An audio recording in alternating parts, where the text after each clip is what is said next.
اعوذ باللہ من الشیطان الرجیم بسم اللہ الرحمن الرحیم۔ شروع اللہ تبارک و تعالیٰ کے نام سے جو بڑا مہربان اور نہایت رحم کرنے والا ہے۔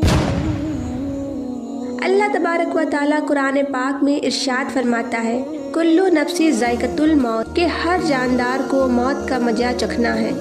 یعنی کائنات کے ہر جاندار کے لیے اللہ تبارک و تعالیٰ نے موت کا وقت اور جگہ مقرر کر رکھی ہے۔ اللہ تبارک و تعالیٰ کے اس حکم سے کسی بھی جاندار کو چھٹکارا حاصل نہ ہوگا اور نہ ہی اللہ تبارک و تعالیٰ کے اس حکم سے کوئی بھاگ سکے گا۔ اس لیے تمام انسانوں کو گمراہ کرنے والا شیطان وہ بھی ایک دن موت کا ذائقہ چکھے گا، لیکن سوال یہ پیدا ہوتا ہے کہ وہ دن کون سا ہوگا اور کون ابلیس کو موت دے گا، اور کیا شیطان کو نزا کے عالم میں تکلیف ہوگی، اور شیطان مردود کی قبر کہاں بنائی جائے گی، اور شیطان مردود کتنا عرصہ تک موت کی نیند سوتا رہے گا، اور شیطان کی روح کون قبض کرے گا، اور شیطان کو نزا کے وقت کتنی زیادہ تکلیف ہوگی، اور شیطان مردود کی روح کس دردناک طریقے سے قبض کی جائے گی۔ ان تمام سوالوں کے جواب قرآن اور حدیث کی روشنی میں آج کے اس ویڈیو میں ہم آپ کو بتائیں گے، لہٰذا آپ سے گزارش ہے کہ ویڈیو کو اینڈ تک ضرور دیکھیں۔ ویڈیو کو لائک اور چینل کو سبسکرائب کرتے ہوئے نوٹیفیکیشن بیل کو ضرور دبائیں تاکہ میرے سبھی آنے والے ویڈیو کی نوٹیفیکیشن آپ کو آسانی سے مل سکے۔ اللہ تبارک و تعالیٰ نے قرآن پاک میں جو حکم ارشاد فرمایا ہے، اس حکم سے کوئی بھی نہیں بچ سکتا، یہاں تک کہ انبیاء اکرام اور صحابہ اکرام اور اس کائنات میں رہنے والی ہر ذی روح اللہ تبارک و تعالیٰ کے اس حکم کے تابع ہے اور اسی حکم کے تحت ہے۔ ہر ذی روح کو موت کا ذائقہ چکھنا ہے، اور ہر انسان اور جانور نے اس وقت مقرر پر اس دنیا کو چھوڑ کر چلے جانا ہے۔ لیکن یہاں پر سوال یہ پیدا ہوتا ہے کہ تمام روح زمین پر رہنے والے انسانوں کو گمراہ کرنے والا اور اللہ تبارک و تعالیٰ کی رحمت سے دھتکارا ہوا شیطان اور اللہ تبارک و تعالیٰ کی راہ سے بھٹکانے والا شیطان، اس بدبخت کو کس طرح موت آئے گی اور کس طرح یہ اللہ تبارک و تعالیٰ کی بارگاہ میں ذلیل و رسوا ہو کر حاضر ہوگا۔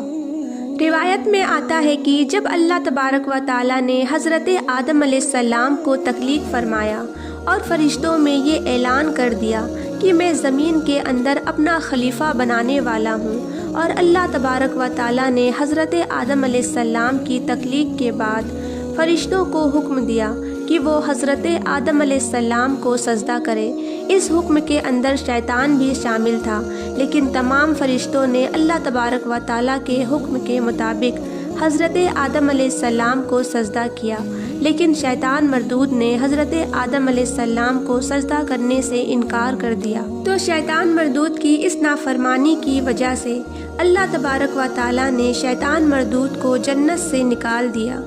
اور ہمیشہ ہمیشہ کی ذلت اور رسوائی کو اس کا مقدر بنا دیا۔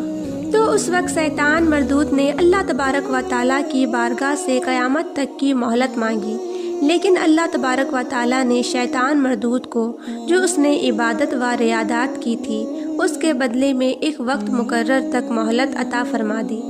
جیسا کہ اللہ تبارک و تعالیٰ قرآن پاک کی سورہ حج میں ارشاد فرماتا ہے۔ اس نے کہا کہ اے میرے پروردگار، لوگوں کو زندہ کیے جانے تک مجھے مہلت عطا فرما دے۔ تو اللہ تبارک و تعالیٰ نے ارشاد فرمایا کہ تجھے مہلت دی جاتی ہے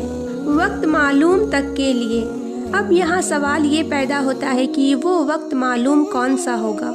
جس وقت یہ معلوم کے اندر شیطان کو موت دی جائے گی۔ اس بارے میں روایت میں آتا ہے کہ وقت معلوم وہ وقت ہوگا جب قیامت کی نشانیاں پوری ہو چکی ہوگی،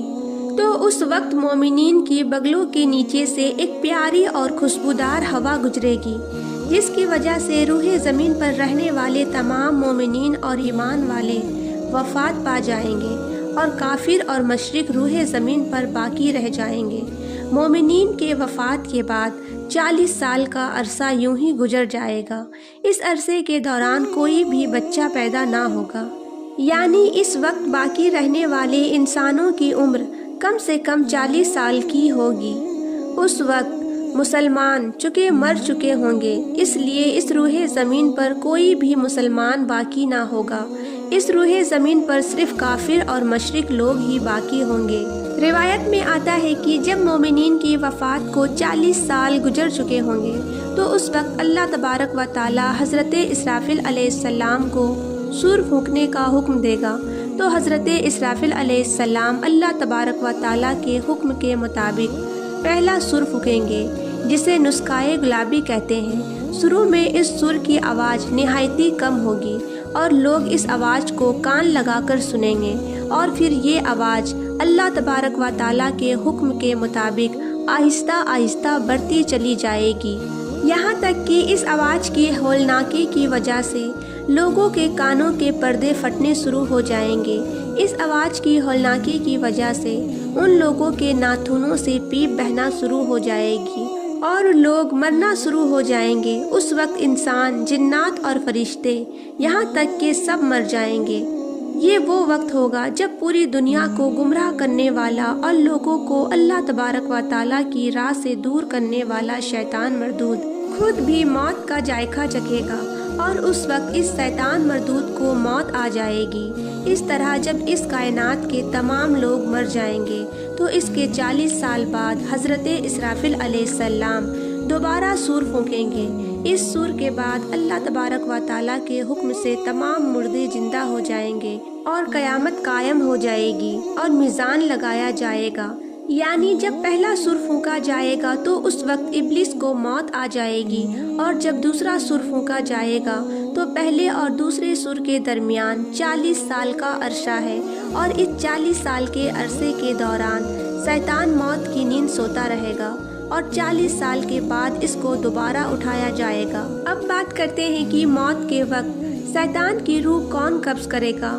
اور یہ 40 سال مردہ حالت میں کس جگہ پر گزارے گا، اور اس کی قبر کہاں پر بنائی جائے گی۔ اس کے بارے میں روایت میں آتا ہے کہ حضرت کعب بن رضی اللہ تعالیٰ عنہ بیان فرماتے ہیں کہ جب ابو بشر حضرت آدم علیہ السلام کی وفات کا وقت قریب آیا تو اس وقت حضرت آدم علیہ السلام نہایت ہی غمگین ہو گئے اور اللہ تبارک و تعالیٰ کی بارگاہ میں عرض کرنے لگے،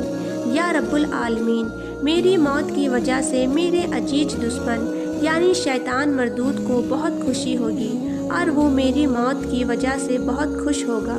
کیونکہ آج میں مرنے والا ہوں اور شیطان مردود قیامت تک زندہ رہے گا۔ چنانچہ اسی وقت ملک الموت علیہ السلام حضرت آدم علیہ السلام کے بارگاہ میں حاضر ہوئے اور حضرت آدم علیہ السلام کے بارگاہ میں عرض کرنے لگے،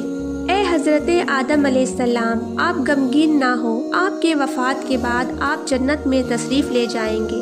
جبکہ ابلیس قیامت تک دنیا کے اندر ذلیل ہوتا رہے گا، اور پھر قیامت سے 40 سال پہلے اس کو ایسی دردناک موت آئے گی کہ وہ پوری دنیا کے انسانوں جتنی موت کی تکلیف کو برداشت کرے گا، اور پھر آخرکار جہنم ہی اس کا ٹھکانہ ہوگا۔ حضرت کعب بن احبار رضی اللہ تعالیٰ عنہ مزید بیان فرماتے ہیں کہ حضرت آدم علیہ السلام ملک الموت سے فرمانے لگے کہ مجھے ابلیس کی موت کا منظر بیان کرو، تو اس وقت ملک الموت علیہ السلام نے ابلیس کی موت کا حال بیان کرنے لگا، تو وہ اتنی دردناک موت تھی کہ حضرت آدم علیہ السلام اپنی آنسوؤں پر قابو نہ رکھ سکے اور زاروں قطار رونے لگے۔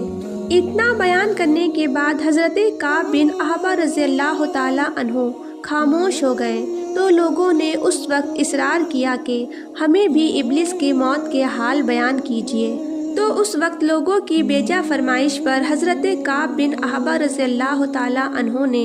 ابلیس کی موت کا منظر کچھ یوں پیش کیا کہ جب شیطان کی موت کا وقت قریب آئے گا تو اللہ تبارک و تعالیٰ ملک الموت علیہ السلام سے ارشاد فرمائیں گے کہ میرے غضب اور غصے کا لباس پہن کر ابلیس کی طرف جاؤ اور ابلیس سے تمام انسانوں اور جنات سے زیادہ سختی کرنا۔ چنانچہ اللہ تبارک و تعالیٰ کا یہ حکم پا کر ملک الموت علیہ السلام غصے سے بھرپور ہو کر فرشتوں کے ہمراہ شیطان کی روح قبض کرنے کے لیے جائیں گے۔ اس وقت اللہ تبارک و تعالیٰ کے غضب کا اتنا ہولناک منظر ہوگا کہ جو بھی زمین اور آسمان والوں میں سے